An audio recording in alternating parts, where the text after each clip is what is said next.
Hello, Thomas Page Academy. I am here to read you Chapter 7 of our community book, Stuart Little by E.B. White. When the people in Central Park learned that one of the toy sailboats was being steered by a mouse in a sailor suit, they all came running. Soon the shores of the pond were so crowded that a policeman was sent from headquarters to announce that everybody would have to stop pushing, but nobody did.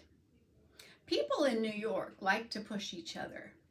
The most excited person of all was the boy who owned the Lillian B. Wamrath.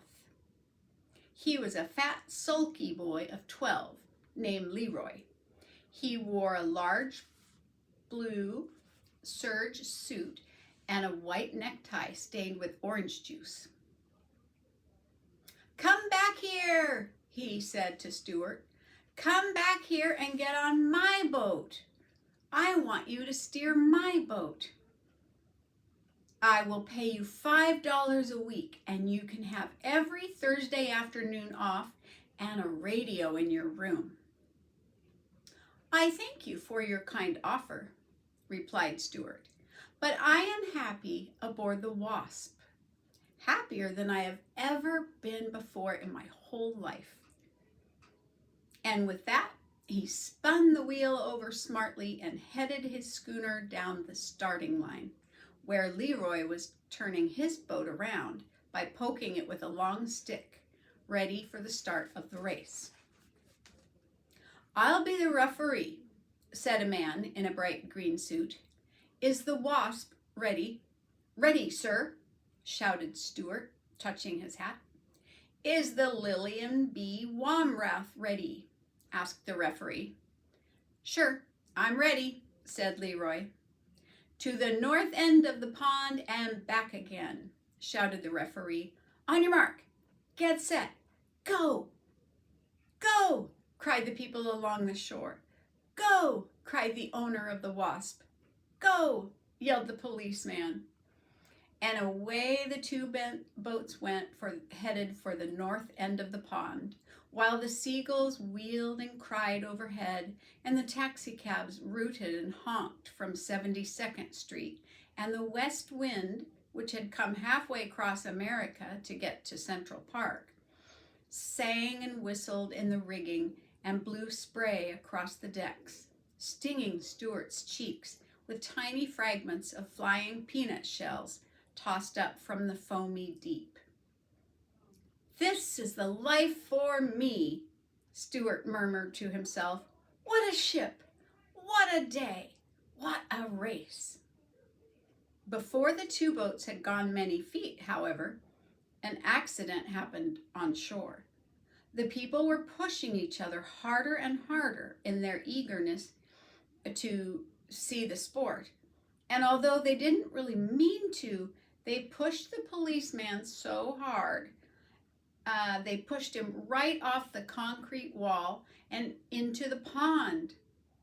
He hit the water in a sitting position and got wet clear up to the third button of his jacket. He was soaked. This particular policeman was not only a big, heavy man, but he had just eaten a big, heavy meal. And the wave he made went curling outward, cresting and billowing, upsetting all manner of small craft, and causing every owner of a boat on the pond to scream with delight and consternation. When Stuart saw the great wave approaching, he jumped for the rigging, but he was too late.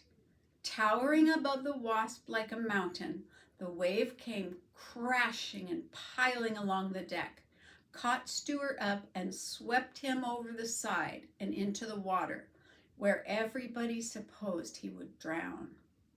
Stuart had no intention of drowning. He kicked hard with his feet and thrashed hard with his tail, and in a minute or two he climbed back aboard the schooner, cold and wet, but quite unharmed. As he took his place at the helm, he could hear people cheering for him and calling, "At a mouse, Stuart, at a mouse!" He looked over and saw that the wave had capsized the Lillian B. Womrath, but that she had righted herself and was sailing on her course, close by. And she stayed close alongside till both boats reached the north end of the pond.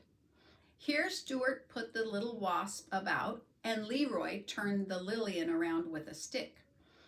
And away the two boats went for the finish line. This race isn't over yet, thought Stuart. The first warning he had that there was trouble ahead came when he glanced into the Wasp's cabin and observed that the barometer had fallen sharply. That can mean only one thing at sea: dirty weather. Suddenly, a dark cloud swept across the sun, blotting it out and leaving the earth in shadow. Stuart shivered in his wet clothes. He turned up his sailor blouse closer around his neck, and when he spied the Wasp's owner among the crowd on shore, he waved his hat and called out, "Dirty weather ahead, sir. Wind backing into the southwest. Seas confused. Glass falling."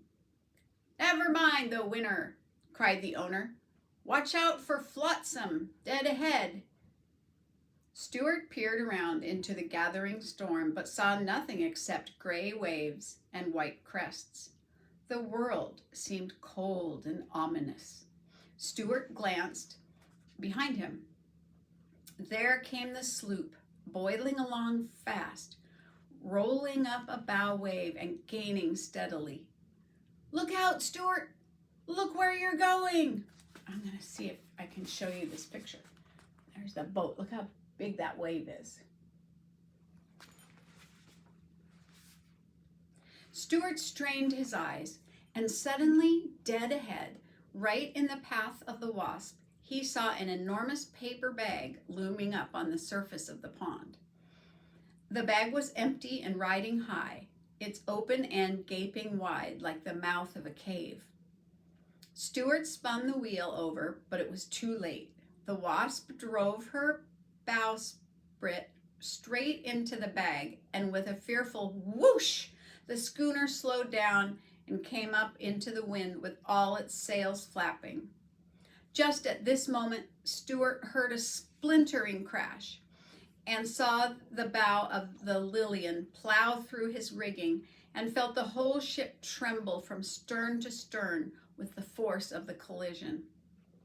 "A collision!" shouted the crowd on shore.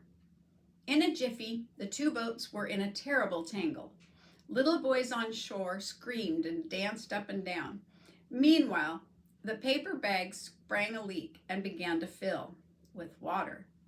The Wasp couldn't move because of the bag. The Lillian B. Womrath couldn't move because her nose was stuck in the Wasp's rigging. Waving his arms, Stuart ran forward and fired off his gun.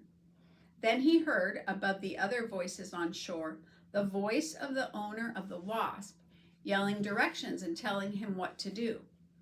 "Stuart! Stuart! Jib down! Down staysail!" Stuart jumped for the halyards, and the jib and the foresail came rippling down. "Cut away the paper bags!" roared the owner. Stuart whipped out his pocket knife and slashed away bravely at the soggy bag until he had the deck cleared. "Now back your foresail up and give her a full," screamed the owner of the Wasp. Stuart grabbed the foresail boom, and pulled on it with all his might. Slowly the schooner paid off and began to gather headway. And as she heeled over to the breeze, she rolled her rail right out from under the Lillian's nose, shook herself free, and stood away to the southward. A loud cheer went up from the bank. Stuart sprang to the wheel and answered it. Then he looked back, and to his great joy he perceived that the Lillian had gone off in a wild direction and was yawing all over the pond. Straight and true sailed the Wasp, and Stuart at the helm. After she had crossed the finish line, Stuart brought her alongside the wall and was taken ashore and highly praised for his steamship and daring. The owner was identified and said it was the happiest day of his life. He introduced himself to Stuart, said that in private life he was Dr. Paul Carey, a surgeon dentist. He said the model boats were his hobby and that he would be delighted to have Stuart take command of his vessel at any time. Everybody shook hands with Stuart. Everybody, that is, except the policeman, who was too wet and mad to shake hands with a mouse. When Stuart got home that night, his brother George asked him how his day had been. "Oh, knocking around town," replied Stuart. The end of chapter 7. Thank you for watching and listening, and we'll see you next time.